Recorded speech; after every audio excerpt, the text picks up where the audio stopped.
fantastic day, and today's video is going to be an ultimate guide to Minecraft so you can get started and then get familiar with everything in this game. This guide is going to help you learn everything you need to know about this game. It's going to be very straightforward, very comprehensive, and I hope it's something you guys can easily follow along. Now, I think this video is worth watching even if you've played Minecraft before, because even myself, who I've played in years past, getting back on and learning all the new mechanics and then getting used to the menus and stuff took me quite a while, so I think even if you're familiar with this game, then this video might teach you some stuff. And I worked unbelievably hard to put this video together, so I hope this is something you guys enjoy. If you do, please make sure to leave a like rating on the video, and of course subscribe if you are brand new around here for brand new Minecraft content, and also Hightail when that comes out. I've got some really cool stuff for this channel planned down the road, so you're going to want to make sure that you do stick around. But anyways, guys, let's go and get into this ultimate guide for Minecraft and help you learn this game. As soon as you spawn into your game, you're going to spawn somewhere in the world, and you're going to have absolutely nothing on your character except full health and then full hunger, of course. Now, what you're going to want to do from here is find some kind of plot of land where you're going to start building, or at least somewhere to get your basic needs set up. Now, I'm going to recommend that the place that you start building is somewhat near where you spawn, just because if you accidentally die, then you're not too far away from where you're already building, and you won't lose all your stuff. So as far as where you should start building, I'm going to recommend somewhere that has a lot of resources. This means water, trees, maybe some potential animals so you can get food, some mob spawns, of course, at night, because you're actually going to need that a little bit. And in general, I guess somewhere where you have access to everything you need that isn't too far away. So once you've figured out your plot of land that you're going to start building, then you're going to want to go find some trees and get wood. Now, you're definitely going to want a little bit of wood, especially when you're starting out, because you're going to need to build a crafting table first of all, and then you're also going to probably want enough to make some sort of little structure, at least for the first night, as you're not going to have a whole lot on your hands because you only have a very limited time to start building this stuff. But once you have some wood, then you can start building your crafting table. Now, this is the most fundamental item you need to build everything else in the game. So you're going to take your wood that you got from the trees, and then you're going to go ahead and build some planks. And you can do this by putting it inside the 4-square grid that's right by your character. And once you have all of your planks built, then you can go ahead and then put them back in that 4-square into a pattern that looks like this, and it should build your crafting table. Pretty straightforward, pretty easy. Now, from here on out, as soon as you place your crafting table down on the ground somewhere, you now have access to all of the craftable items in the game, and the recipes for all these items can be found in this green book, or if you know them by heart, then you won't need the book. Now, as soon as you get this crafting table built, the first item that you're going to want to build yourself, the very first thing you want to go for is a wooden pickaxe. And this is pretty simple to build. You're going to want to make sticks, which is very simple, from your planks,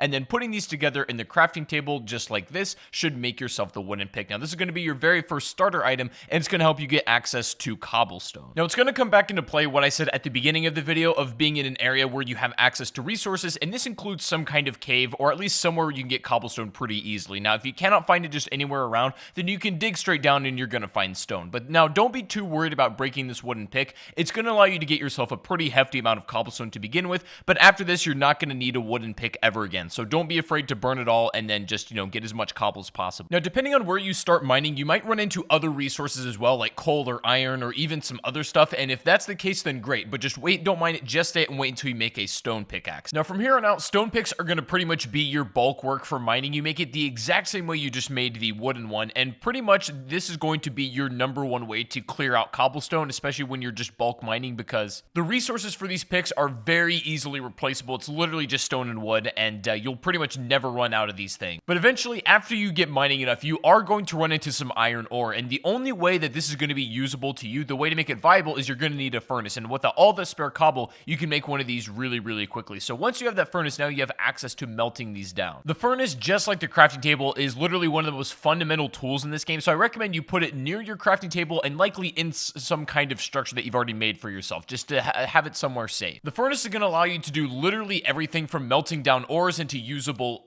items, and then also cooking food, which is going to give you much more energy than if you were to eat it raw. Sometimes when you're at this point in the game, that's the only thing you have available, and you got to do what you got to do. So it's not like there's never going to be a situation where you have to eat raw meat or you have to eat the rotten flesh in Minecraft, but ideally you want to have it cooked because it's just going to net you a lot more energy and health. So at this point in the game, it's important to protect the resources that you have and then really start to build up where you're going to be staying. Now, what I recommend you do is stock up on a lot of food and then also make a ton of resources in order to build some kind of house. Like normally I just build it out of wood. It's very mobile and you can use this for a lot of things. For example, if you have an excess amount of wood and you're using your furnace and you just don't have enough coal in hand, you can actually burn wood. It doesn't burn nearly as well as the coal does and not for as long at all, but it's still an option if you don't have any at hand. And while you're doing this, it's worth melting down all the iron ore that you have in order to get the ingots because you're going to use these a little bit later on. And for your makeshift safe house, you're just going to want to have something that's tall enough that mobs aren't going to jump in while you're doing this kind of stuff, so maybe 3 or 4 blocks high will be just fine. And of course, another important thing is you should definitely think about making a stone hoe in order to make an infinite source of food, essentially. Now, I wouldn't waste iron on doing this because, again, these are easily replaceable. You can use wood if you really want to as well. But having a stone hoe and starting out with some wheat seeds that you can get from breaking grass is going to be really beneficial. And also something I strongly recommend is you make a bed at this point, especially if this is where you want to make your spawn point be, because every time you die, instead of spawning where you were at the beginning of the game, as soon as you lay in your bed for the first time, this will be your new spawn point. And of course, you can only sleep at night or when it's thunderstorming, and also there cannot be too many enemies nearby or else you won't be able to sleep either. You can bring your bed with you if you start traveling and set up like makeshift camps. If you want to change your spawn to somewhere else and be a little bit closer to like a big mine or something, you can do that as well. Just don't take it into the nether. So when setting up your wheat farm using your stone hoe, ideally you're going to want to sort of till the ground that is touching the water, because these are going to grow the fastest when you plant your seeds there. Now, it's not required that you put it up against the water, but they are going to grow faster if the dirt blocks are in the water. So that's just something to keep in mind. It can be a little bit scuffed, like just the way that you plant it if you're going to be moving it pretty soon. But if you want to have like where you're going to be staying permanently, then you can organize it a little bit more, fence it in, and have water running in between each dirt block. There's a lot of different ways you can set up that are going to yield different results. But what's important here is the fact that this is going to be like an infinite resource of food that you can just make bread with. And so it just takes a little bit of time and your attention to take care of it. And of course, you're not going to want to step on these blocks either as you're taking care of it, but it'll be an infinite source of food and you can definitely stock up. You can use the wheat just to make ordinary items like bread, but you can also save it up and then,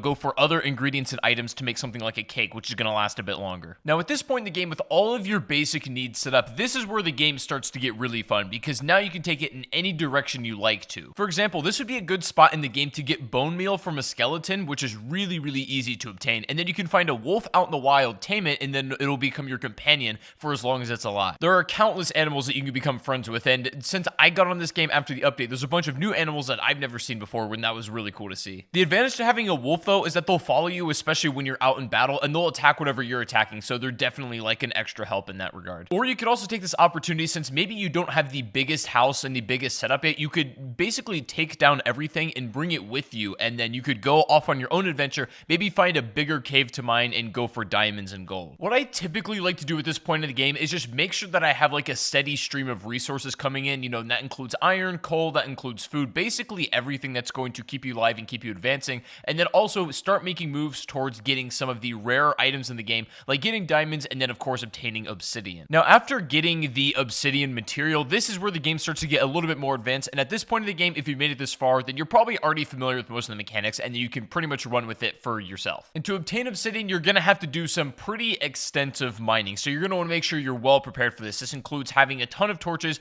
a bunch of stone and iron pickaxes, and definitely some swords and armor, which is definitely recommended. When you're trying to mine obsidian, what you're going to notice is when you first come across it, unfortunately, you are not actually able to mine this with your iron pick. You're going to require a diamond pick, and that's going to at least require you to dig far enough down where you're at diamond level, and of course, obtain enough to where you can actually build a pick itself. And so you can also make obsidian if you get a lava bucket, and then you can do it your own with water, but I find it easier just to kind of dig down for it because it's not that hard to come across. And if you run into the situation where you haven't found diamonds by the time you come across obsidian, what I normally do is cut around where I found the obsidian, and eventually you're probably going to run into diamonds, so I wouldn't worry too much there. And of course, since diamonds are especially rare, if you do find it, you're going to want to make sure you take care of it. What's nice about this game, though, is that once you've kind of dug out far enough where you found diamonds already, it's not too hard to keep finding more. So once you initially find your first ones and you can kind of chain off of that, then you should be in good shape just to get more as well. Now, for whatever reason you are struggling to come across diamonds, no matter how much you're mining, I made a video of the top 5 best ways and easiest ways to find diamonds in Minecraft, so you can go check out that video if you're having problems. But if you're there long enough and you're doing everything right, then you shouldn't have any problems whatsoever. And also, you're going to run into a lot of redstone, and you can get really, really creative with this item if you so wish to. But just as a beginner and as a starter point, it's really nice to make something like a clock and also a compass for Minecraft. The compass is going to allow you to travel much further distances without getting lost, and you can safely do it basically by following wherever your house would be, and you can go off and venture wherever you want in this entire world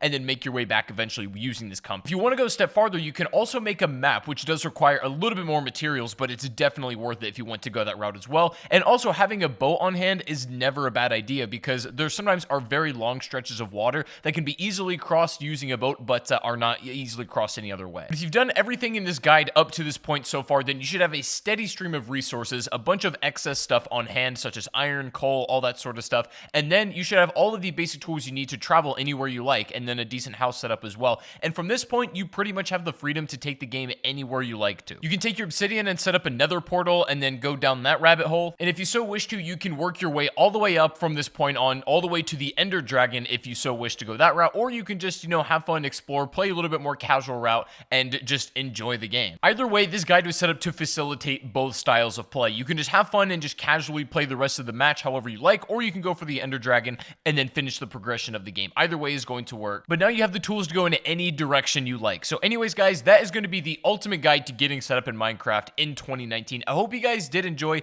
If you did, please make sure to leave a like, rating, subscribe if you are brand new, and let me know down below in the comment section if there's anything in specific you would like to see me make a video on. I'm going to have some videos about shaders and mods here pretty soon, so stick around for the exciting stuff. But I did want to get this guide out there for a lot of people who are just jumping back into Minecraft after a long time, or maybe have never played this game before and are just wanting to get a grip on and understanding on everything. But let me know your guys' thoughts in the comment section down below. Thank you guys for watching once again, and I'll see you all on the next stream or the next video. Take it easy, guys, and peace out.